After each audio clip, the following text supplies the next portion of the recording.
삐거덕거리는 응급실 문이 요란하게 열리자마자 제 귀에 꽂힌 건 비명이었습니다.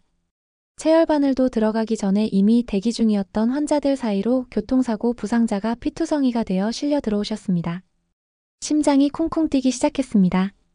매캐한 소독약 냄새 사이로 새어나오는 절규는 온몸을 서늘하게 만들었지만 동시에 핏줄을 타고 저를 뜨겁게 달구었습니다. 지금이야말로 간호사인 내가 나설 때다. 머릿속이 번쩍였습니다. 그러나 주변 상황은 숨조차 쉽지 못하게 몰아붙였습니다. 고장난 검진기계, 쑥대밭처럼 어지러운 병상, 인력 부족으로 여기저기서 불려다니는 간호사들 정말 아수라장이라는 말이 딱 어울릴 정도였습니다. 그런데 그 와중에 제 머릿속에는 낯설면서도 익숙한 장면이 얼핏 떠올랐습니다. 바로 한국 드라마 슬기로운 의사생활 속 여유롭지만 진심으로 환자를 위하는 의료진의 모습이었습니다.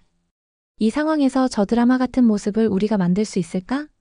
제정신이 아닌 상태였지만 그때 환자의 붉은 피가 제 유니폼 소매에 스며들었습니다. 말 그대로 피와 땀이 뒤섞인 현장이었으나 기묘하게도 이 현실이 저를 더욱 전진하게 만들었습니다. 왜냐하면 이 끔찍한 현장 속에서도 희망을 한 줌이라도 잡고 싶었으니까요. 그리고 그 희망은 몇 달 전 우연히 접한 한국 드라마에서 비롯되었으니까요. 애청자 여러분, 1초만 소중한 시간 내주시어 구독과 좋아요 부탁드려요. 영상 제작에 큰 힘이 되어요. 안녕하세요. 저는 터키 동남부의 어느 고즈넉한 소도시에서 태어난 아일라라고 해요. 수도 앙카라나 이스탄불처럼 화려하거나 페트라 유적이 있는 요르단처럼 눈길을 확 사로잡는 관광 명소가 있는 곳도 아니었습니다. 대신 탁 트인 사막 지형과 산맥이 어우러진 풍경이 아름다운 곳이었지요. 공기가 맑고 도시 전체가 작지만 사람들이 서로를 배려하고 도와주는 따뜻함으로 가득했습니다. 하지만 경제적으로는 풍족하지 않았고 의료 환경은 열악이라는 단어로도 부족할 만큼 척박했습니다. 아직도 잊지 못합니다. 할아버지께서 중병을 앓으셨을 때 제대로 된 치료 한번 못 받으시고 돌아가셨던 일을요. 당시 느꼈던 무력감이 제 가슴 깊은 곳에 맺혀 있었습니다. 제가 의학 지식을 조금이라도 알았더라면 혹은 우리 마을에 장비가 제대로 된 병원이 있었더라면 결과가 달라지지 않았을까? 라는 후회와 아쉬움이 계속 남았습니다. 그때 마음먹었습니다. 간호사가 되어 누군가에게 작은 빛이 되어드리자. 아픈 분을 구하지 못하더라도 마지막 순간까지 제대로 돌봐드리는 사람이 되자. 그렇게 시작된 간호사라는 꿈은 제 삶의 전부가 되었습니다. 간호학을 전공하고 졸업한 후 고향에 있는 작은 병원에 입사했습니다. 도시가 작으니 병원 규모도 작았습니다. 병원이라고 부르기엔 낡고 시설도 부족했지요. 음압병동은 생각조차 할 수 없었고 가끔씩 고장나는 심전도 기계와 부족한 산소통이 전부였습니다. 응급실은 인력과 물자가 늘 부족해서 조금만 환자가 몰려도 금방 아수라장이 되고 말았습니다. 온종일 과로와 정신적 압박에 시달렸고요. 그래도 동료 간호사들과 함께 웃으려고 노력했습니다. 환자분들께 우리의 고단함까지 짊어지게 할 수는 없으니까요. 그래서 늘 스스로를 다독였습니다. 우리가 간호사인 이상 환자를 돌보는 건 당연한 사명이지. 하지만 마음 한편에는 불안과 의심이 떠나지 않았습니다. 정말 이 길을 계속 갈 수 있을까? 이런 현실 속에서 제 소명을 찾을 수 있을까? 그러던 어느 날 동료 간호사 세다 씨가 휴게실에서 무엇인가를 보며 웃고 계셨습니다. 처음에는 낯선 언어였기에 이게 뭘까? 싶었지요. 세다 씨께서는 환하게 웃으며 아일라, 이거 한국 드라마인데 정말 재밌어요. 슬기로운 의사생활이라고 들어보셨어요? 하고 말씀하셨습니다. 하지만 저는 대수롭지 않게 넘어갔습니다. 한국 드라마요? 들어본 적 없어요. 나중에 한번 볼게요. 정도로 대충 답했습니다. 해외 드라마를 챙겨볼 만한 여유도 없었고 터키 바깥 세계에 대해서는 거의 아는 게 없었으니까요. 그런데 그날 밤 당직 근무를 마치고 집에 돌아오니 너무 피곤해서 정신이 몽롱해졌습니다. 왜 갑자기 그 한국 드라마가 생각났을까요? 그 상태로 바로 잠들기엔 아쉽기도 하고 생각을 환기하고 싶어 세다 씨가 말해주신 드라마를 살짝 틀어봤지요. 그리고 그 한편이 제 인생을 뒤흔들 줄은 상상도 못했습니다. 스마트폰 작은 화면에서 흘러나오는 한국어와 자막은 처음에는 어색했습니다. 그러나 몇 분 지나지 않아 저는 그들의 대화에 완전히 빠져들고 말았습니다. 병원을 배경으로 5명의 의대 동기가 펼치는 우정과 음악 그리고 환자를 돌보는 이야기가 흥미로웠거든요. 의사들이 병원에서 밴드를 결성할 시간이 있을까 싶었지만 이상하게 그들이 의사생활도 즐기고 삶도 즐기는 모습이 매력적으로 다가왔습니다. 드라마 속 의사와 간호사는 단순히 전문적 지식만 갖춘 사람들이 아니었습니다. 환자를 살리고 때로는 못 살려서 슬퍼하며 그래도 끝까지 포기하지 않는 인간들이었지요. 그 따뜻함과 인간의 그리고 서로 간의 우정이 제 마음을 강렬하게 흔들었습니다. 평소 같으면 피곤에 눌려 잠들었을 텐데 한 편만 더 볼까? 하는 마음으로 밤을 새우게 될 정도였습니다. 드라마에서 의사들이 환자를 구하기 위해 고군분투하면서도 틈틈이 서로 농담을 나누는 장면이 있었습니다. 그리고 간호사들도 세심하게 환자분들을 챙겼지요. 제 상황과는 사뭇 달라도 이게 진짜 인간다운 모습이구나 하고 느꼈습니다. 특히 한 에피소드에서 간호사가 중환자실에서 밤낮 없이 환자 곁을 지키다가 결국 그 환자분이 세상을 떠나시자 모든 스태프들이 함께 울고 그래도 남은 환자를 다시 돌보기 위해 일어서는 장면을 보고는 저도 모르게 눈물을 쏟았습니다. 저건 제 모습인데 제 마음인데 싶었으니까요. 그날 이후로 저는 병원에 출근할 때마다 드라마 속 인물들을 떠올리며 그래, 힘들어도 조금 더 해봅시다 하고 스스로에게 다짐하곤 했습니다. 드라마를 보며 한국어 특유의 부드러운 발음과 억양이 자꾸 귀에 맴돌았습니다. 힘들었죠? 괜찮아요? 조금만 버텨봐요 같은 대사가 유난히 다정하게 들려왔지요. 그래서 작은 수첩을 꺼내 마음에 드는 표현이나 단어를 적기 시작했습니다. 힘들면 언제든 말해요. 정말 고맙습니다. 많이 아프세요? 조금만 견뎌보세요. 이처럼 간단한 문장을 따라해보며 발음을 연습했습니다. 병원에서 동료들이 아일라 한국어도 배우시나 봐요? 하고 물으면 저는 그냥 재미로 조금씩 흉내내는 중이에요 라고 쑥스럽게 답했지요. 하지만 마음속에서는 이미 불씨가 타올랐습니다. 언젠가 한국에 가보고 싶다. 드라마에서 본 병원 풍경을 직접 보고 싶다. 거울 앞에서 안녕하세요. 저는 아일라입니다. 라고 말할 때면 묘한 설렘이 밀려왔습니다. 새로운 언어를 익힌다는 것 자체가 전혀 다른 세상으로 통하는 문을 발견한 것처럼 느껴졌으니까요. 현실은 여전히 가혹했습니다. 어느 새벽 당직 때 교통사고로 크게 다친 청년이 실려왔습니다. 그러나 낡은 장비 탓에 정확한 검사가 어려웠고 수술실도 이미 다른 환자가 사용 중이어서 긴급 수술이 불가능했습니다. 결국 다른 도시의 대학병원으로 옮기는 길에 그 청년은 숨을 거두었고 저는 그날 내가 조금만 더 능숙했더라면 이 결과가 달라질 수 있었을까? 라고 자책하며 하염없이 울었습니다. 다음날 출근길에 세다 씨가 제 얼굴을 보더니 아일라 무슨 일 있나요? 하고 묻자마자 저는 아무 말도 못한 채 세다 씨 어깨에 얼굴을 묻고 또 눈물을 쏟아냈습니다. 우리 병원에선 구할 수 있는 환자도 못 구하는 건 아닐까? 하는 절망감이 켰습니다. 그때 병원 게시판에서 발견한 것이 바로 해외 의료 교류 세미나 공고문이었습니다.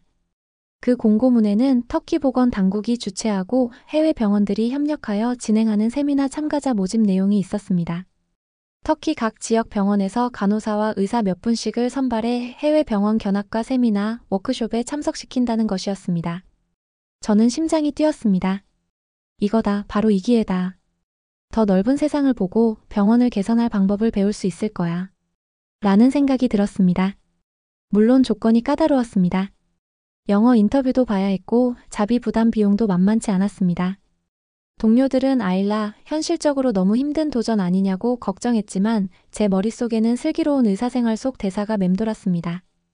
우리가 할 수 있는 건 최선을 다하는 것, 결과는 그 뒤에 따라오는 거야. 결국 저는 서류를 준비하고 의사 선생님의 추천서를 받아 영어 인터뷰를 치렀습니다.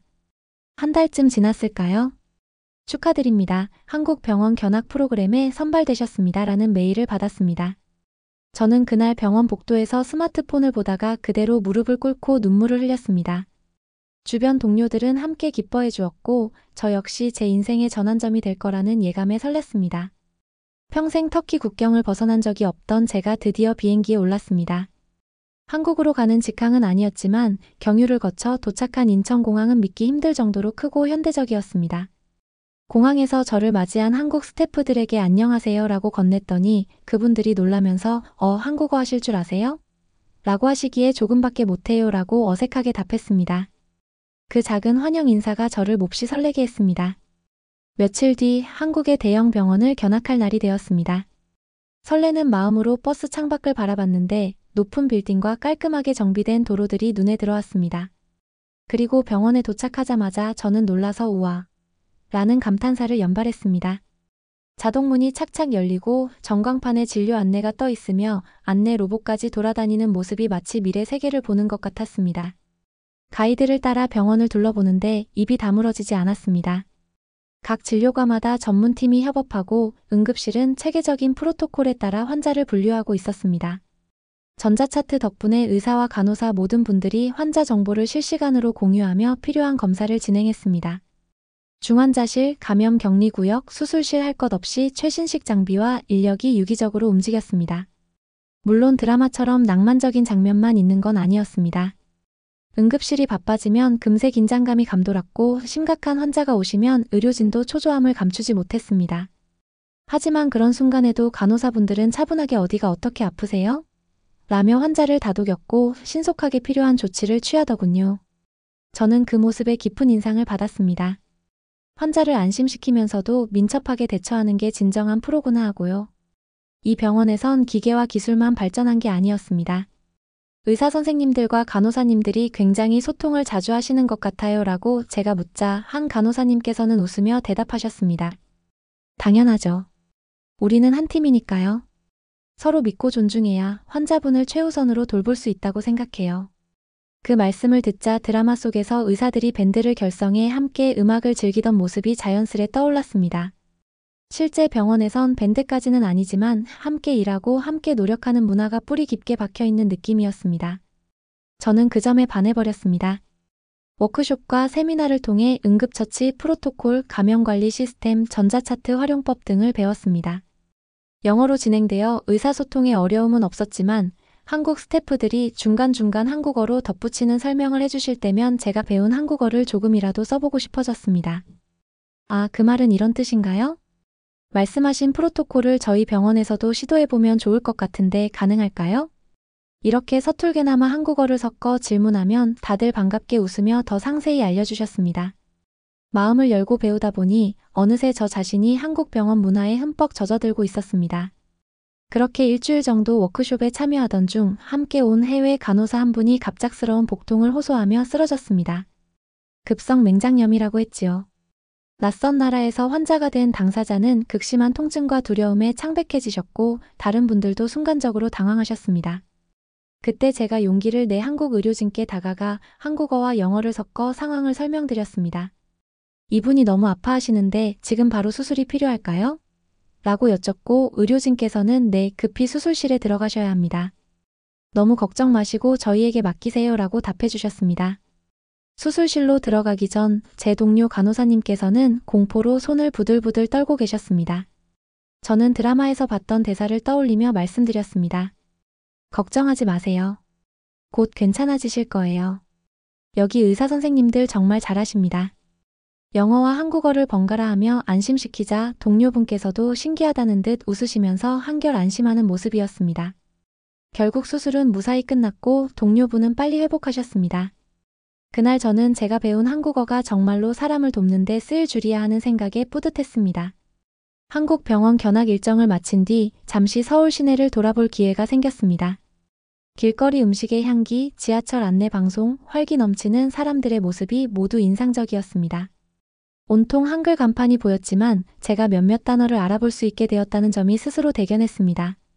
그러면서 꼭 다시 오고 싶다는 마음을 굳혔습니다.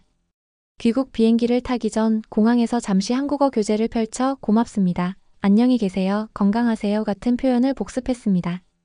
슬기로운 의사생활에서 느꼈던 생명과 건강이 얼마나 소중한가라는 메시지가 계속 떠오르더군요.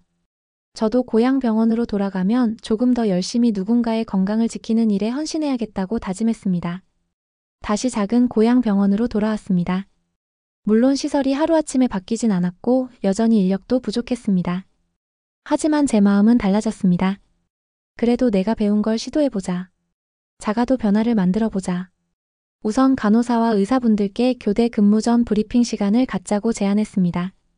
한국 병원에서는 하루 10분에서 15분 정도 모여 환자 상태나 긴급 이슈를 공유하더라고요. 처음에는 좋아 보이긴 해도 우리 여건에 맞을지라는 반응이었지만 막상 해보니 효율이 눈에 띄게 좋아졌습니다. 환자 인계가 정확해지고 서로 업무 부담이 분산되면서 팀워크가 강해졌지요. 이런 작은 변화에 의사 선생님들도 관심을 보이셨습니다. 아일라가 한국에서 배워온 감염관리 체크리스트 한번 가져와 봐요. 이런 식으로요. 당장 예산이나 장비 문제를 해결하기는 어렵지만 팀 내 분위기는 확실히 달라졌습니다. 우리도 조금씩 나아질 수 있다. 모두가 이 믿음을 가지게 되었지요. 시간이 흘러 터키 전역을 뒤흔드는 대지진이 일어났습니다. 규모 7점을 넘어서 건물이 붕괴되고 길이 끊겼습니다. 저희 병원도 안전하지 않았고 부상자가 물밀듯 몰려들었습니다. 응급실과 병동은 순식간에 포화 상태가 되었고 전기가 끊긴 데다 의약품마저 부족했습니다. 저는 두려웠습니다. 이건 정말 전쟁터나 마찬가지야. 그렇게 생각될 만큼 끔찍했습니다. 그런데 그때 한국 병원에서 배웠던 응급환자 분류 시스템 트리아지가 떠올랐습니다. 동료들에게 중상자와 경상자를 분류해서 먼저 구조가 필요한 분을 수술실이나 응급조치구역으로 옮기고 경상자는 임시 대기구역으로 이동시키자고 소리쳤습니다. 모두가 정신없었지만 머리를 맞대고 몇 시간 만에 병원 인근 야외 주차장에 임시 트리아지 존을 만들었습니다. 거기서 환자분들을 빠르게 분류하고 지원 병력이 도착하면 바로 연락을 취해 보내는 방식이었지요. 부족한 환경 속에서도 이 방법 덕분에 많은 생명을 구할 수 있었습니다. 여진이 계속되는 속에서 저희는 땀과 피로 얼룩지면서도 멈출 수 없었습니다. 동료 간호사들은 울면서도 서로를 응원했습니다. 아일라, 다 내 덕분이야. 네가 한국에서 배워온 것들이 우리를 살렸어. 사실 저는 하나의 부품일 뿐이었고 모두가 힘을 합쳤기에 가능했습니다. 그날 저는 절실히 깨달았습니다. 진짜 슬기로운 의사생활은 드라마 속에만 있는 게 아니구나. 이렇게 치열한 현실에도 존재할 수 있구나. 지진 사태가 어느 정도 진정된 후 해외 언론들이 저희 병원을 찾아왔습니다. 특히 한국 기자가 한국 드라마 슬기로운 의사생활에서 영감을 받아 간호사가 되었고 한국 병원 견학으로 이번 대지진 사태에 큰 역할을 하셨다는 얘기를 듣고 저를 인터뷰하고 싶다고 하셨습니다. 저는 사실 낯가림이 심해서 긴장했지만 막상 질문을 받으니 하고 싶은 말이 많았습니다.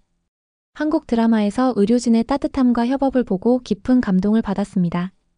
그 후 한국 병원을 견학해 응급 프로토콜과 감염관리, 팀워크를 배웠고 이번 지진 사태에서도 그 경험을 적용해 많은 도움을 얻었습니다. 마지막에는 한국어로 짧게 인사를 전했습니다. 정말 감사합니다. 한국 분들에게, 저희에게 이렇게 희망을 주셔서요. 이 인터뷰가 한국 SNS와 온라인 매체에 퍼지면서 많은 분들께서 드라마가 실제 사람을 이렇게 변화시키다니 놀랍다. 간호사님의 열정과 헌신이 존경스럽다 같은 댓글을 남겨주셨다고 통역을 도와주시던 분이 전해주셨습니다. 몸둘바를 몰랐지만 동시에 제 가슴 한구석이 뜨겁게 달아올랐습니다. 저 같은 평범한 간호사도 누군가에게 희망을 줄 수 있구나. 인터뷰가 화제가 되고 난 뒤 한국의료봉사단에서 터키로 가서 도울 일이 있으면 적극적으로 돕겠다는 연락이 왔습니다. 지진 피해로 병원 시설이 무너지고 환자분들이 넘쳐나는 상황이니 이보다 반가운 소식이 없었습니다. 한국의료봉사단이 오셔서 비록 언어는 완벽히 통하지 않아도 서로 영어와 한국어를 섞으며 소통했습니다. 언제나 환자를 먼저 생각하자는 공통된 가치 덕분에 금방 한마음이 되었고요. 전자차트가 없는 병원 환경에 맞춰 문서를 체계적으로 정리하는 법이나 감염관리 체크리스트를 더 간소화해 적용하는 방법 등을 제안해 주셨습니다. 저는 서툰 한국어와 영어를 오가며 통역을 맡았고요. 밤낮 없이 몸은 고단했지만 마음은 점점 더 확고해졌습니다. 간호사라는 직업은 정말 가치 있고 국가와 인종을 뛰어넘어 협력할 수 있구나. 그리고 드라마 명대사처럼 지켜야 할 환자분들이 있기에 우리도 결국 희망을 지킬 수 있다는 사실을 새삼 깨닫게 되었습니다. 요즘도 짬이 날 때마다 한국어 교재를 펼쳐듭니다. 단순히 드라마를 즐기기 위한 게 아니라 다시 한국에 가서 더 오래 간호 업무를 경험해보고 싶다는 꿈이 생겼기 때문입니다. 실제로 SNS를 통해 알게 된 한국 간호사분들과 교류하면서 서로 케이스 스터디를 공유하고 일상 사진을 나누며 응원하곤 합니다. 얼마 전에는 한국 친구가 슬기로운 의사생활 주연 배우분들의 인터뷰와 촬영 비하인드 영상을 보내주셨는데 또 한 번 감탄했습니다. 한 편의 드라마가 세상에 나오기까지 정말 많은 분들의 노력이 들어가더군요. 마치 한 분의 환자를 케어하기 위해 의사, 간호사, 행정 스태프가 힘을 모으는 것과 닮아 있었습니다. 그리고 그 결과물이 지구 반대편의 평범한 간호사를 움직일 수도 있다니 경이로웠습니다.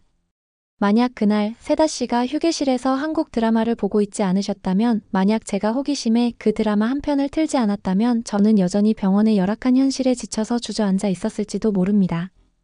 그러나 우연히 마주친 한 편의 드라마가 제게 희망의 씨앗을 심어주었고 저는 그 씨앗을 품고 한국 병원으로 날아갔습니다.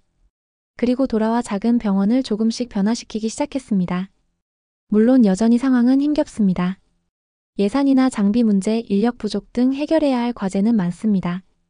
하지만 바뀐 건 저희 병원 스태프 모두가 어떻게 하면 더 나아질 수 있을까?를 진지하게 고민하기 시작했다는 점입니다. 작은 실천 하나하나가 모여서 조금씩 달라지고 있지요. 브리핑 시간을 갖고 환자분들을 더 체계적으로 분류하며 동료끼리 의견을 활발히 나누는 것처럼요. 그리고 지진이라는 최악의 상황 속에서도 한국에서 배운 방법들과 우리 간호사들의 노력이 합쳐져 많은 분들의 생명을 구할 수 있었습니다. 이는 단순히 제가 열심히 해서가 아니라 한국 드라마에서 받은 영감, 한국 병원 견학을 통해 습득한 노하우, 그리고 동료들의 협력이 더해진 결과였습니다. 저는 계속해서 간호사로서 매일 땀을 흘리고 있습니다. 하지만 이전과는 달리 제가 무언가를 바꿀 수 있다는 믿음이 생겼지요.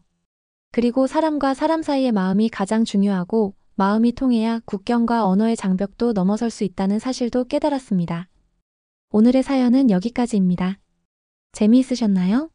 저 아일라의 이야기가 누군가에게 조금이라도 의미가 있었다면 좋을 것 같아요. 사연이 좋았다면 구독과 좋아요 부탁드려요. 더 좋은 사연으로 찾아올게요. 행복한 하루 되세요.